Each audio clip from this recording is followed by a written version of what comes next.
Hello, everyone. Welcome back to Dance Is Us, which is a series of podcasts produced and presented by Spin Malta, Malta's national dance company, during the COVID-19 crisis. The letters making up the name, Spin Malta, are the starting point for the 9 teams to be presented over 9 weeks. This program highlights the myriad ways dance features in our lives.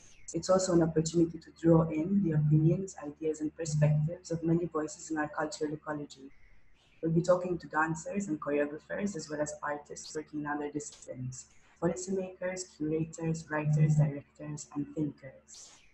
And today we are talking to Scott DeLahunta as part of our movement theme, which refers to body movement or body language as a form of non-verbal communication in which physical behaviors such as facial expressions, body posture, gestures, eye movement, touch, and the use of space are used to convey information and express feelings.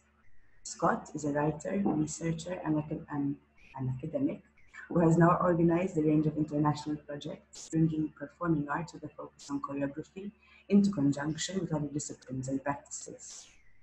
And he also works in dance documentation and or digitization. He is currently the professor of dance at the Center for Dance Research, Coventry University, and co-director of the online platform Motion Bank. So, hi Scott, welcome. Hello, Martina. How are you? Pretty good. Good. So, Scott, we're beginning each interview with the same question to set the scene, showing how everyone has a relationship with movement and an experience of dance. Mhm. So, Scott, tell us what is your earliest or most vivid memory of dance? Well, I began dancing when I was in college, um, at university as an undergraduate. I think it was in my first. I think it was my first year, and I was studying.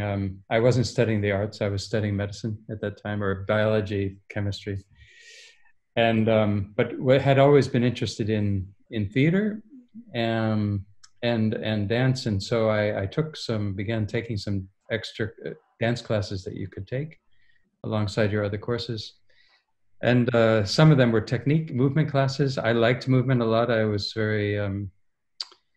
always very physical and did lots of sports when I was younger, and so the technique classes were interesting, but the thing that I remember the most is when I began taking a composition class. So it's a class from a woman named Peggy Lawler, who was a modern dancer. And I think Peggy must have been in her mid 40s or something. And she was a creator, a choreographer, made a lot of solo works, very funny, very interesting, and poetic works. And she presented us with these cards. And on the cards were images were written. To be honest, I don't remember exactly the image, but she handed the cards out and she said something like, okay, go across the floor and make something to this image. And I thought, I have no idea what she's talking about. I said, I have no idea to get from this image. Let's say it was maybe an image of a bird or there's something flying. And I really didn't have an understanding. Some of my colleagues did who had a bit more experience, but I think I then understood that I was sort of standing at the edge of an area that I wasn't really familiar with, even though I had sports in my body movement. This idea of using the imagination to make new movements up, that was pretty radically different. So that's my very first. So that's my most salient memory somehow of when I first was introduced to dance. Okay, but you did the task, even though you had no idea how or what, you did it. Yeah, that's a very good observation. I did do something, and I think then I realized that and then, people commented on it, and she gave some feedback, and then suddenly I was a bit into then I became just realizing that something was expressed and that could be received, and I think in a way that experience probably underpins so much of my interest in dance even today. Cool, interesting. So Scott, here at in Malta, we were over the moon to have collaborated with you in the creative process of Third Fine with Rosemary Lee, and honored to have you as a guest expert for Movimento. I remember you mentioning that you began your relationship to movement with sports, Also, I'm interested in the 10 years you spent performing and creating your own work. For those who missed this session, could you tell us a little about this and how your relationship with movement has developed over the years? Sure, it relates very much to the experience, I suppose, that I just shared. So I continued to take dance classes, those composition classes and technique classes, and found myself in workshops in Boston, mainly at that time. I worked a little bit in New York, but mainly Boston. And I was immediately interested in making my own work. So I had really arrived at the point that I thought that that was what I wanted to commit my dance time to, training and technique, but also making work. And I had the opportunity to start collaborating with people in other art areas, so sculptors and video makers. So quite a lot of my early work involved these kinds of collaborations. But I also had a lot of young at that time, I was also young, who were making work as well. And we began to organize, and then I really facilitated a lot of that, showings in progress, works in progress, which was not so common somehow then. It was a little bit unusual to invite people to observe the middle of a creative process and just observe some things in process of being made and to have a discussion about that. And I think that, so you're right, I did spend about 10 years or so making work and performing work, but also engaging with my colleagues who were making work. And again, that was an opportunity for me, a little bit like this surprise at getting an image from Peggy Lawler. Like, how do you get from the image? I somehow just remained completely fascinated with how people were making things. I was interested in making things as well, but over time, and for various reasons, having to do with moving to Europe and having to do with just changes in the social kind of cultural fabric for arts making in America in the late 80s, and various developments which motivated me, or I suddenly found myself not quite so committed to being an artist myself. Somehow that was displaced by my interest in how other artists were working. And in a kind of interest in making that accessible to other people, because I think I realized that some of the work that went on was almost hidden in a way. It was kind of behind the scenes. Where this would probably characterize it quite well. And I became quite interested in being able to give others an opportunity to look in on what was happening. Yes. So I slowly shifted away from being an artist myself to being a kind of researcher. And I had, by that time, this was the 90s, and I had formed some really nice relationships with interesting choreographers who were also interested in discussing making process. And so that's some of the earlier shift in my own work from making work, which in a way it was very, very good that I did have the experience of making my own things and struggling with the kinds of decisions that you make and choices you have and how to set things up, to transitioning out of that to being more somebody sitting on the side and taking notes. Yeah.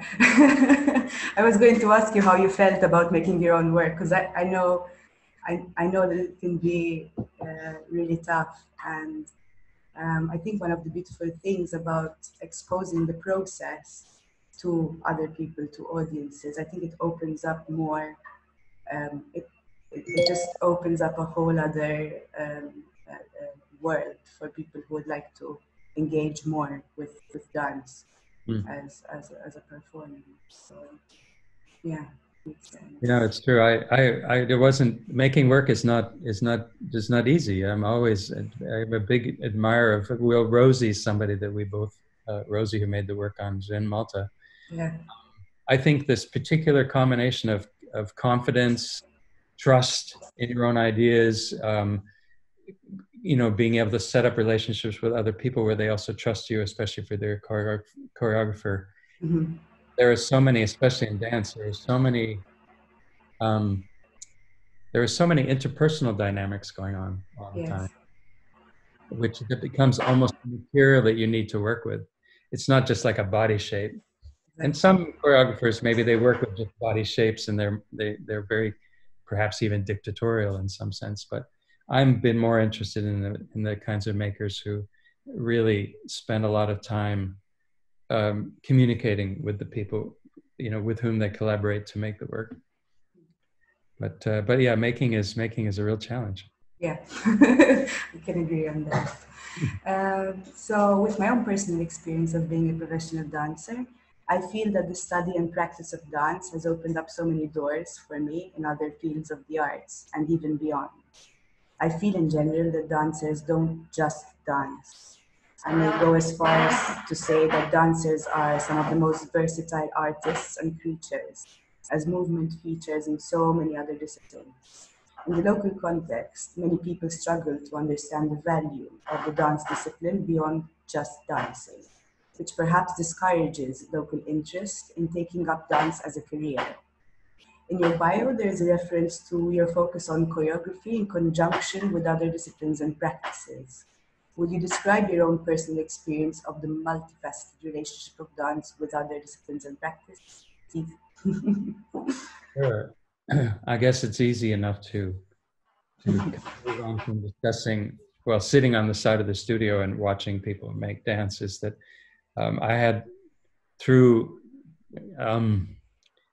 over a period of 4 or 5 years, I began having relationships with people from other disciplines who were also interested in what's happening in dance practice. So they were psychologists, or cognitive scientists, or sometimes neuroscientists. So people who were really interested in the human condition, like, and studying behavior, studying how it is that people relate to each other. So anthropologists became interested in dance practice, in really the making of dance in particular, because the making process has so many interesting features to study or to think about. In a way, it's a rich. You could look at the final performance, but if you have the opportunity to sit for hours watching people make those kinds of decisions and change their mind and negotiate and discuss and stretch and warm up and move, and it's a for people who are really interested in understanding those kinds of experience, in a way, understanding and articulating experience better from their own disciplines, from their own theoretical background. I've found that for many of them, contemporary dance practice, in particular, the process in the studio, is it's like a gold mine opportunity for a certain kind of study, partly because it's very complicated to study. You can't stop it. You can't put people in the scanner and have them dance. I mean, some people have tried doing things a bit like that, but in general, it's a very complex phenomenon that really challenges people from these other disciplines to even to have to tweak their own methods and tools to approach it. So, and then I think, what I feel becomes possible, and what we try to do a bit, is to say, that kind of adds value to dance in a way. Because as because contemporary dance practice, has, finding audiences for it, finding audiences who accept the challenge of looking at works that don't have core, clear narrative structures to them, that are complicated, that might be a little bit abstract. Mm-hmm. Typically, a contemporary dance performance to a non-trained audience member can be quite confusing. They can be so.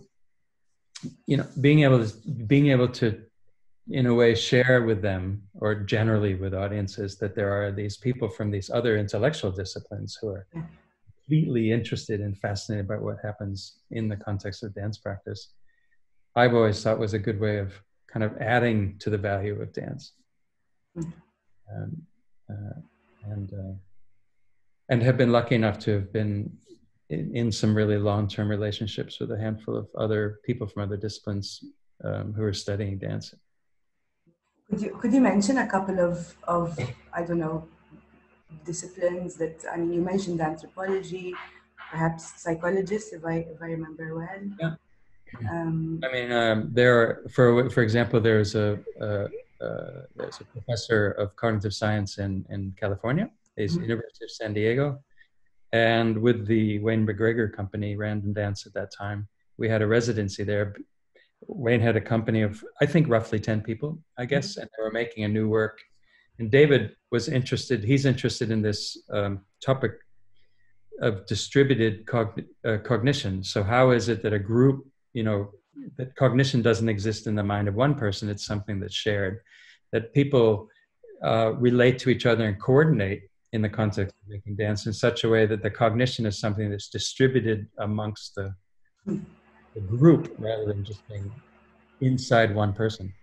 So that was a super interesting study and produced different kinds of papers and produced lots of interesting discussion between Wayne, say, and David, the scientist.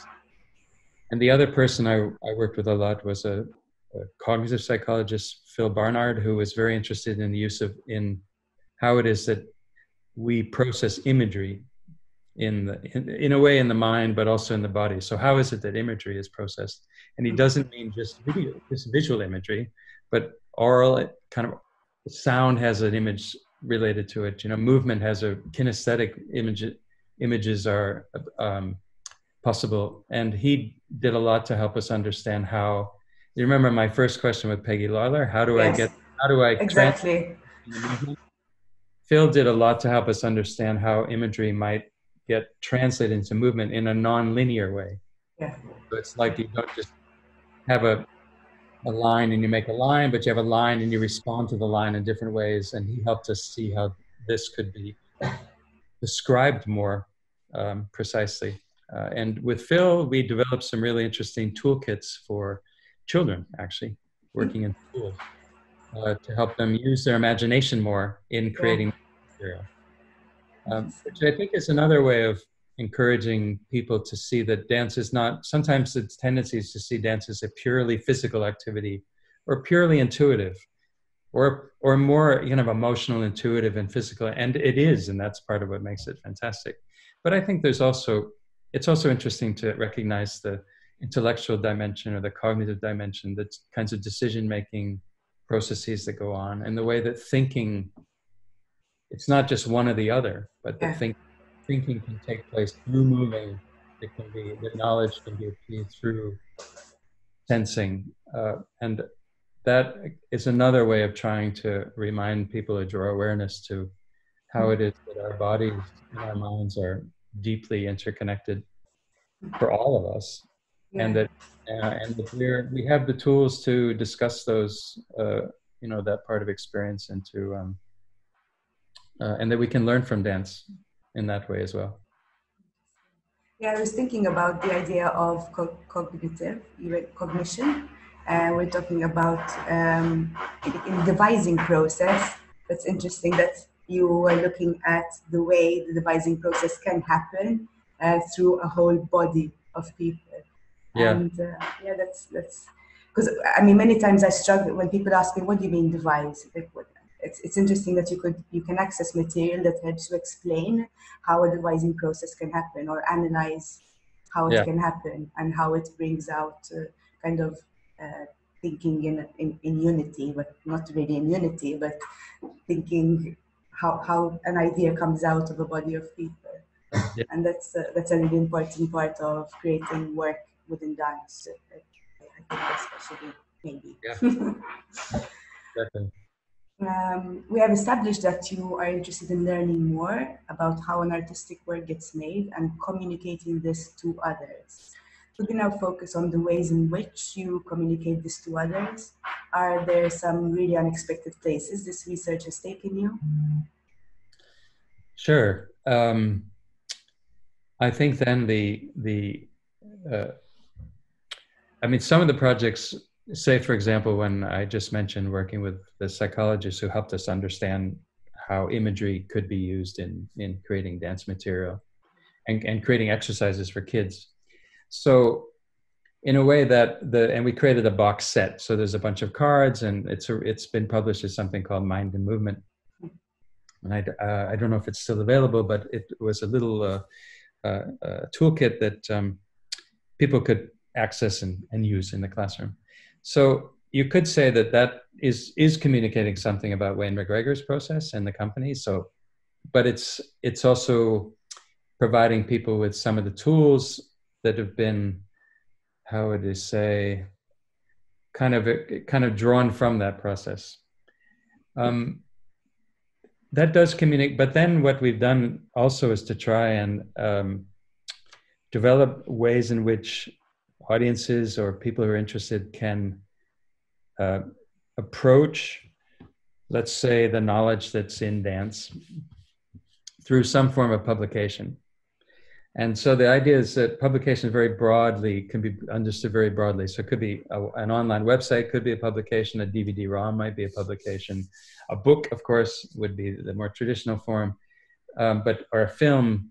So, and in one instance with Emio Greco and Peter Skolton, we developed an interactive installation which people could step into and experience a projection of Emio describing exercises that they then themselves could do.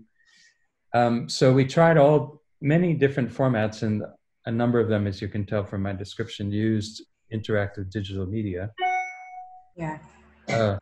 Or experimented anyway with using interactive digital media. So there have been a number, alongside this installation I just mentioned, have been some DVDs, less DVDs now because the DVD medium anyway is pretty much defunct. Yeah. You're now seeing everything online. Yeah.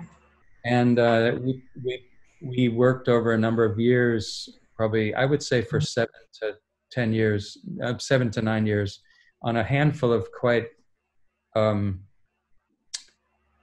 large-scale projects with a handful of choreographers putting material online with them. And we had funding from different government bodies for that kind of thing. And we learned a lot about what could be achieved using different kinds of digital tools, but also what didn't work so well. So it wasn't always possible to use the technique that we use for one choreographer and simply transpose it to another. So drawing lines on top of video might work for one choreographer, and drawing lines on top of video didn't make sense for communicating another choreographer's ideas. So this constantly having to invent something new for each choreographer. I have to admit, you could simply say it's expensive.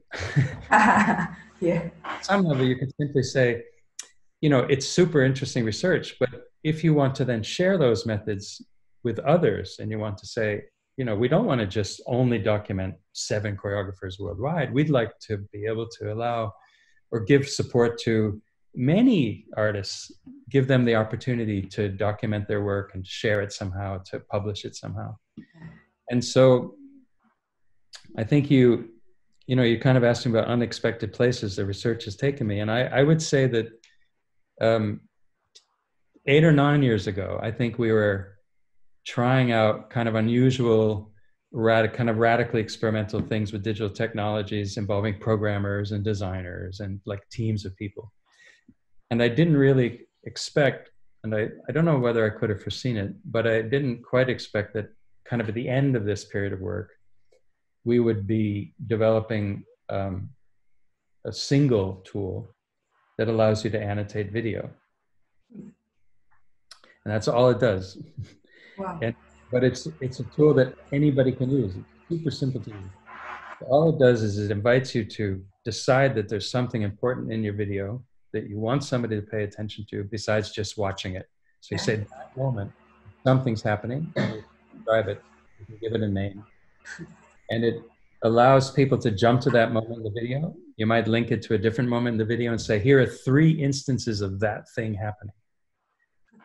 And that's been an unexpected, in a way, you could say, kind of unexpected, although it's been percolating for several years. But I don't know if that made sense, but it's, I'm very happy to be in this place where that's possible. Completely.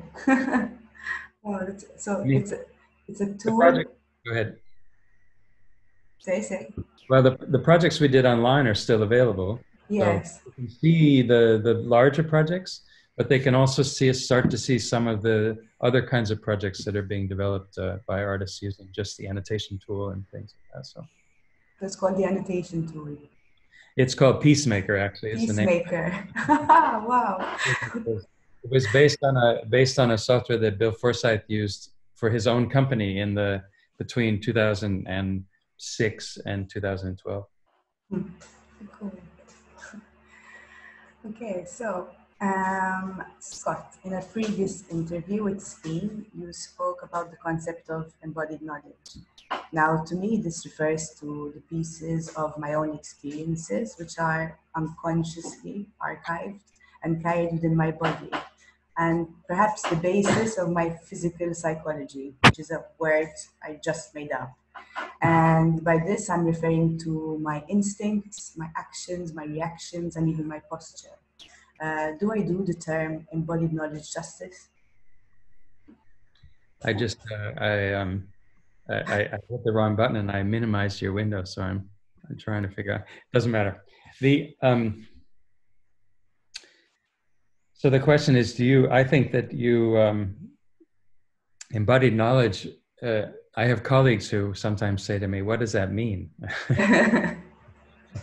And I suppose that there could be different responses, but I think that the instinct, as you say, and I'm looking at the notes that you sent, the instincts, actions, reactions, and posture. I think that the notion of a way of knowing the world through the body, through the body and the mind in a connected sense, has, in a way, seems it seems possible to draw attention to this dimension of knowledge in ways that don't always have to use the word embodied. In other words, embodied knowledge makes sense. So you have this embodiment, or you have this, but there are, when you're discussing, you could call it, if you think about crafts, practice, building baskets, or sort of any of the sort of skillful ways in which people do things with their hands, and that achieve their understanding through practice. So just like I believe dancers who are taking classes achieve a certain understanding through practice, and that understanding gives them potentially unique ways of interacting with the world around them, and that those interactions themselves are the core constituent components of knowledge, what we know of the world through our senses. Okay. So all of the things you mentioned, I think could fit, having the things that you think of as your instincts, the things you think of as your actions or your reactions. These are clearly all, to my view, parts of experience. Yes. Which could be seen to engage your mind and your body at the same time, because they're entangled. You can't uncouple them. It's not like you. So I think that I think your understanding is you definitely do the term justice. Okay. I don't know if it makes sense what I'm saying, but I've been partly because in the area, partly because I'd like to find a language around understanding and knowledge in the body, which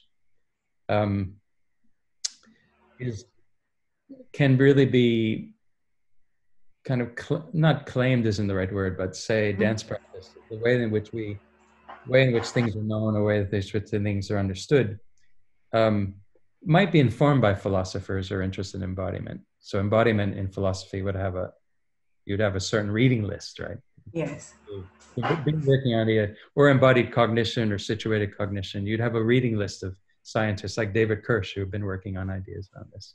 And I keep coming back to wanting to help develop ways of expressing in language around this experience of the body and what it is that dancers know, without necessarily having to rely on the philosophers and rely on the psychologists. We can borrow from them and collaborate with them, but how do we come up with a language and a terminology which seems to better language that seems to express this way of seeing, feeling and sensing and seeing the world and understanding the world through the body. And the field that I suspect is closest to us are poets. Poets. Because poets use language, they use it for its metaphorical dimension. They use, there's a really wonderful quote that I use all the time, too much. The Irish poet is then now named Seamus Heaney, who wrote an essay called Feeling into Form. And he said that poets, the technique of the poet is to use language to raid the inarticulate. It's like using language, which we think of as articulation, to like to look for the inarticulate, to use language to look for the, to look for the tacit, to look for the implicit. So I have this strong feeling that poets tangle with this problem with language in a way that dancers do. Yeah. But they use language. So I think there's potentially a very productive collaboration possible with poets when it comes to saying something about what the dancers know. Yeah, maybe having some poets go through like a movement experience or a dance and then have to put that down in words. Might be interesting. Yeah, exactly.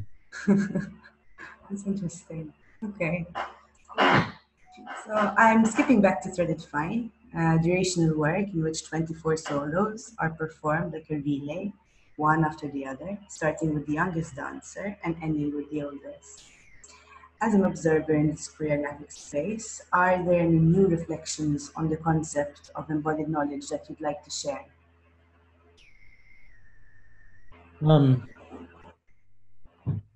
What I liked about Threaded Fine and was so fascinated by is that Rosie's way of working with people who come from a range of backgrounds, and I mean sort of movement training backgrounds, and in particular there because the company was the core kind of at the center in terms of the chronological trajectory of participants.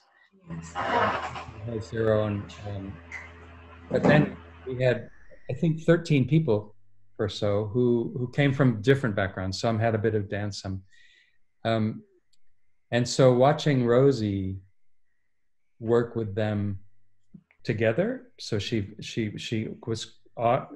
always sort of used the opportunity to get people working together in the group. Yeah.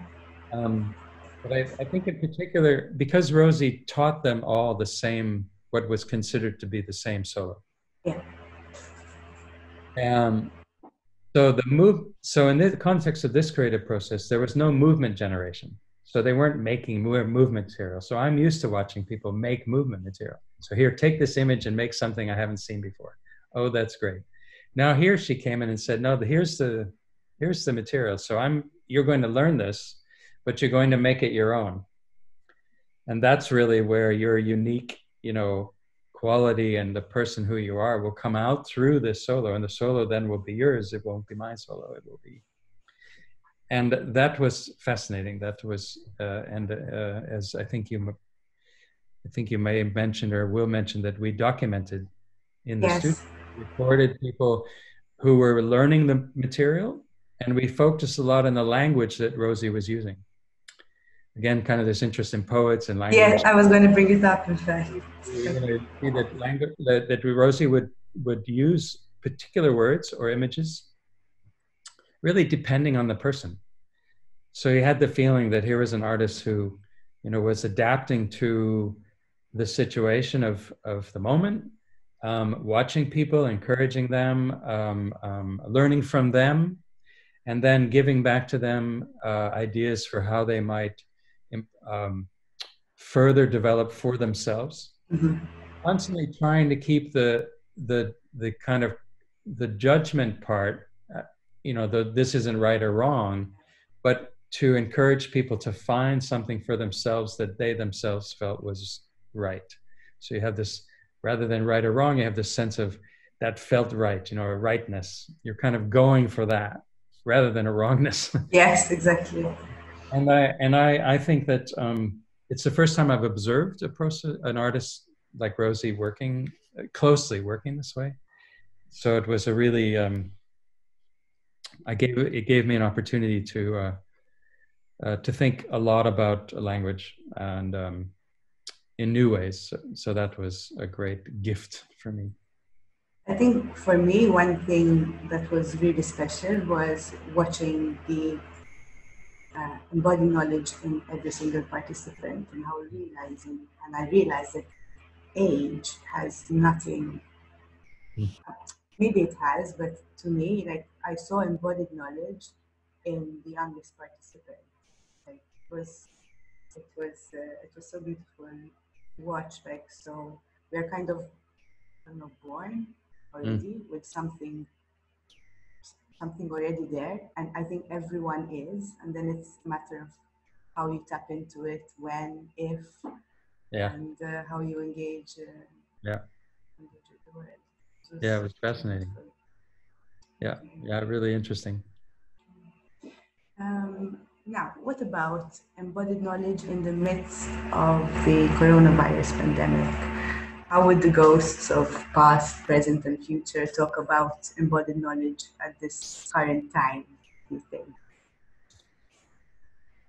Yeah, it's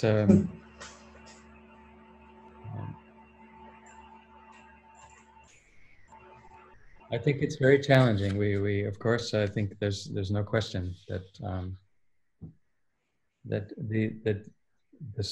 I mean, everybody knows this is unprecedented. So feels like in a global. We're in a situation that is causing a lot of suffering. Many of us are lucky, as we were saying earlier. But we don't know what the future, we don't really know. We don't know what the economic fallout will be. And I think we can really anticipate that poor people will get poorer, at least, soon. And there will be, so beyond just the health problem, there will be a huge social, political, social, economic issue. So these are very sobering things. I mean, it's hard not to even in a even when we had a lot of information about, it feels like in the last 10 years or so with the internet, we have a lot of information about how people are suffering worldwide and the gap between the rich and the poor, and of course there's the climate issue. So lots of pressing, very complicated things that are hard to get your head around, hard to know what to do. But this escalates a situation. This is pretty grim and concerning. I think that, and I don't really know. I think the thing that I've tried to think for myself is I don't really know, is to try and conserve energy, because I don't know what the future will be. So try not to be too busy. Try not to plan too far in advance, but to prepare for something that won't be normal again, and in a way not wanting things to return to normal, because some things, I mean, maybe this is an opportunity for some things to change. Although I'm not so sure. I'm not so sure. But in the midst of all this, we are seeing ourselves spending a lot of time communicating with media, and not in a way that's extremely odd for dance practitioners. Be not unable to be in a room together. That's the same for many people, of course, who aren't allowed to be in the same room together. Part of me thinks that it's an opportunity to in a way fight for, not to lose touch with what we understand through dance practice, through close relation with other people, through touch, to try and not to accommodate too much to this new remote communication environment.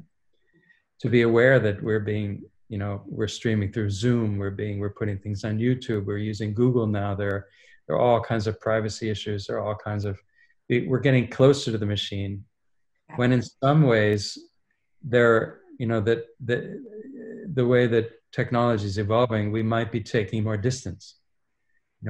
Should be taking more distance, but we find ourselves unable to do so, in a sense, a bit trapped in this, in this relationship with the screen. So I guess that as soon as there is some kind of shift in opening up, that and that the regulations are relaxed a little, is to almost immediately grasp the moment to be even more embodied. Yeah. Even more embodied, to say, okay, great, I'm much better at Zoom now. Great, I've got all those tools under my belt. But I'm going to actually now, as soon as I can resist going online all the time, I'm going to resist it even more than I did before. Yeah. It's odd. I feel like we need some sort of way of saying this isn't normal. Yes. Not normalizing it.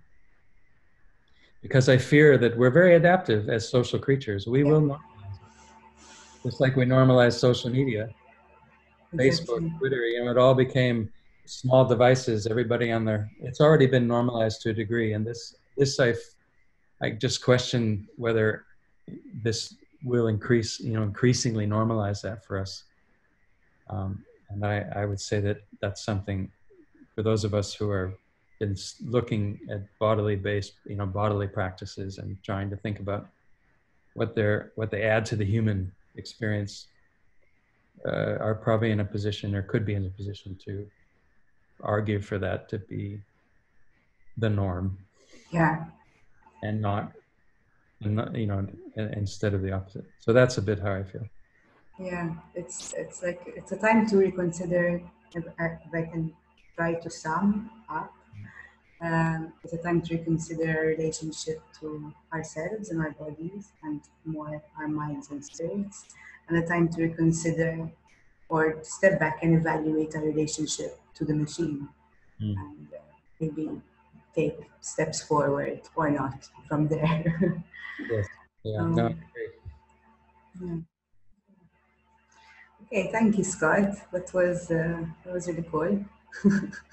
Oh, thank you very much, Martina, for the questions. It's very enjoyable to talk to you and try to respond. So I think the series you're doing is great, and it's a very nice thing to have happening now. And I hope everybody stays healthy and down there, and I hope to be able to return at some point.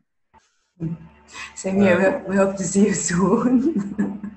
But in the meantime, I have been working on the documentation material for Rosie's. We may start seeing. I've decided to try to release parts of it slowly, so that we don't have to wait for the whole thing to be done, but to start putting out a bit. And I hope next week to start that, so there would be a website that people could go to maybe at least see the performances, could be annotated, and then they could see some of the different sections that would be coming later and things like that.